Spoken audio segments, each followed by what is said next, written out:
Today I'd like to show you how to connect a Digitakt to Ableton Live and control instruments in Ableton Live from the Digitakt in real time. So the things you'll need is a Digitakt, obviously, Ableton Live running. You'll need to connect your Digitakt via USB. You'll also need on your computer to download the Overbridge engine and the Digitakt plugin. You can do that from the Elektron site. Here is what the plugin looks like, at least partly. I'm not going to go into the plugin too much. I'm just going to focus on the connection part of it. So as you're probably familiar, the top row of tracks on the Digitakt are samples, and if I play them, they make sound. The bottom 8 buttons are MIDI tracks, and they don't make any sound, but they send out MIDI information.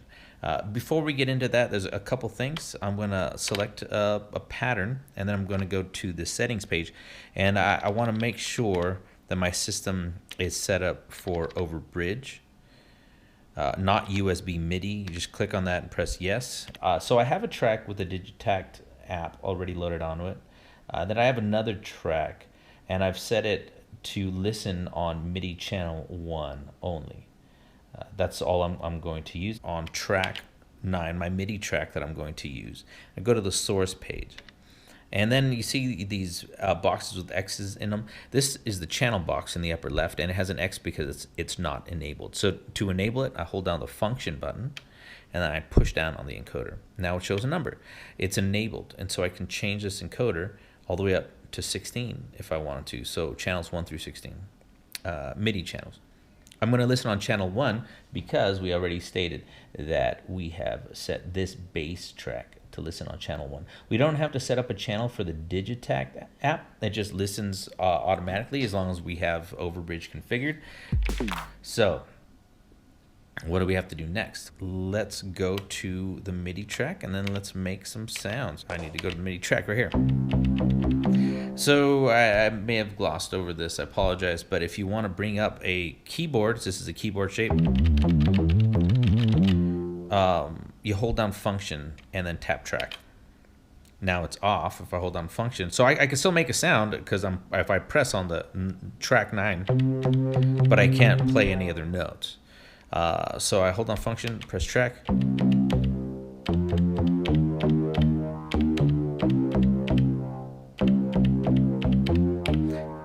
I have already set up a quick track, also some drum sounds. So that's what I set up. Just real quick, what's happening is that all the information is on the Digitakt, and it is being sent to the 2 channels, right? The Digitakt channel right here, which is listening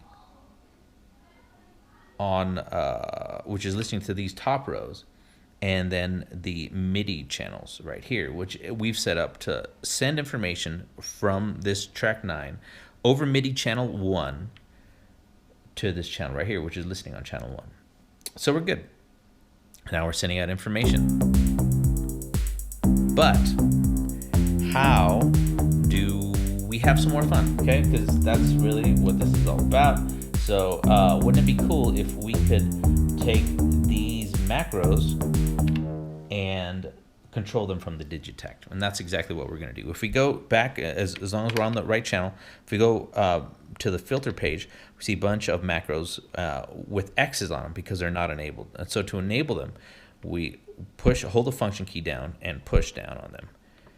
Okay, and then what we do from there, so just to tell you what's going on is that these macros are control their CCs, and I can change the CC value by changing this, but which CC?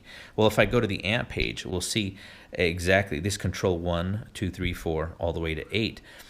Those are just shorthand for the specific CC, and if we hold down on the amp page, you can see what values they are. So the number underneath that box is what CC it is controlling. So this is CC 70, 71, 72, 73, all the way through 77. So we have enabled the encoders, and we know that they're controlling CCs. If we go back to the filter page, now we can map these individual encoders to Ableton Live. And by the way we do that is we go to Ableton Live and we can go into MIDI map mode by either holding Command M or by pressing the MIDI button. Once we're in the MIDI map mode, we can select on whatever control we want to control in Ableton Live. So I'm selected on the upper left. After I press on that, then I will move the knob, whatever knob I want to control it with is going to be the upper left knob. Conveniently, Ableton has 8 macros on this instrument, and I have 8 macros. So I'm going to do the same exact thing for the rest of the controls. And you see as I map them, they are added to the mapping list that shows up when we're in MIDI map mode. And so you can see I have mappings for CC 70 through 77. Once we are done with that, we can exit MIDI map mode by either pressing Command M again or the button in the upper right corner. And then we can churn. So since I'm on the filter page, on the correct track on the Digitakt, then when I churn the upper left knob, I mapped it to the filter frequency and it should move. And that's exactly what happens. Same thing with all these. So now I can play a sound.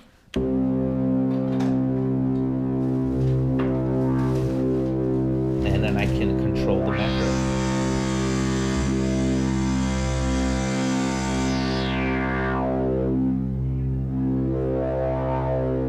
So we can have some more fun with that.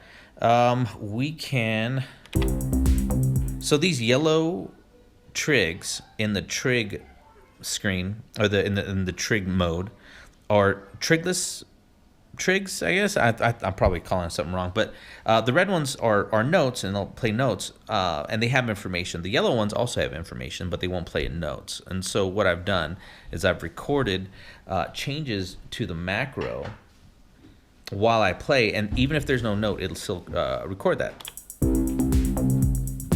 And that's what you're hearing right now. So we have connected the Digitakt to Ableton Live. We have controlled and sent notes from the Digitakt to a instrument in Ableton Live, and then we mapped the knobs in Ableton on the Digitakt to controlling macro controls on Ableton Live. So you can just do this ad nauseum to as many instruments as you want, although there are only 8 tracks on the Digitakt. But I mean, with MIDI mapping, you can expand that.